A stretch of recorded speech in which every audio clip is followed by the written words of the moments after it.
Young people today are angry, frustrated, and exhausted, and not because they want everything handed to them, but because they were handed a promise that no longer exists. For decades, society told them one story: study hard, work honestly, be responsible, and life will reward you.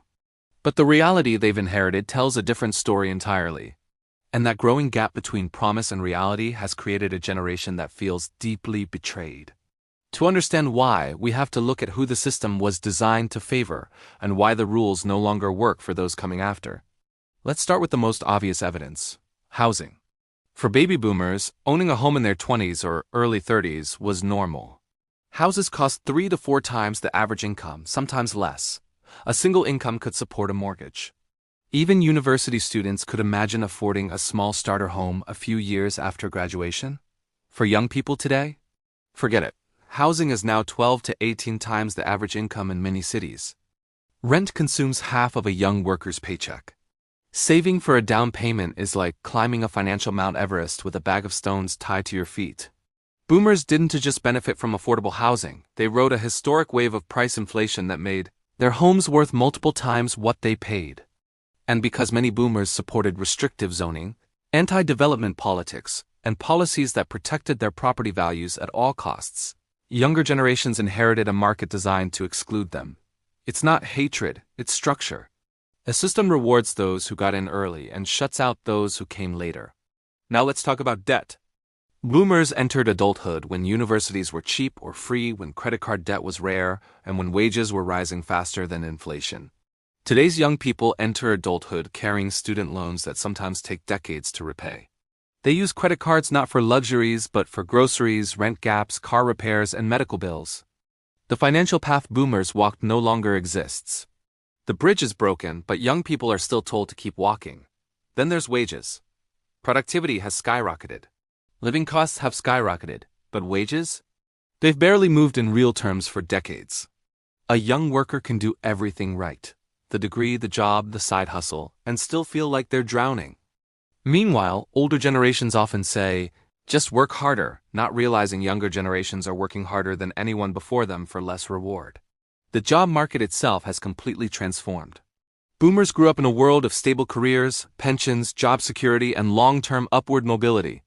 Today's young people live in a world of gig work, contract roles, unstable hours, outsourcing, automation, and now AI replacing entire job categories. Young people aren't lazy. The economic floor beneath them is unstable. But perhaps the biggest fracture isn't economic, it's emotional. Young people watched governments bail out corporations but abandon ordinary people. They watched the housing market inflate beyond reason while policymakers protected investors. They watched wealth flow upward while debts flowed downward. They saw banks pay 0.01% on savings while charging 29% on credit cards. They saw national debts explode with the bill conveniently handed to future generations. Boomers did not personally design these systems, but they benefited from them, protected them, and often voted to maintain them.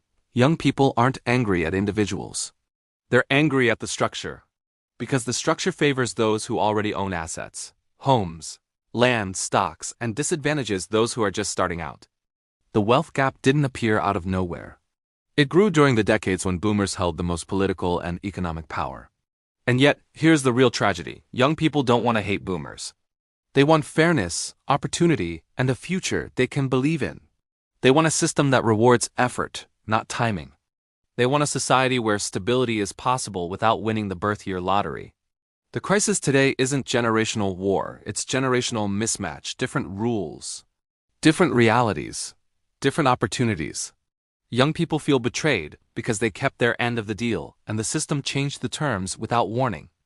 Until we acknowledge that the system was built for a different era and still operates that way, young people will continue to feel locked out of the prosperity they were promised. And until we fix the structural design, housing, wages, debt, education, and economic policies, the divide between generations will only deepen.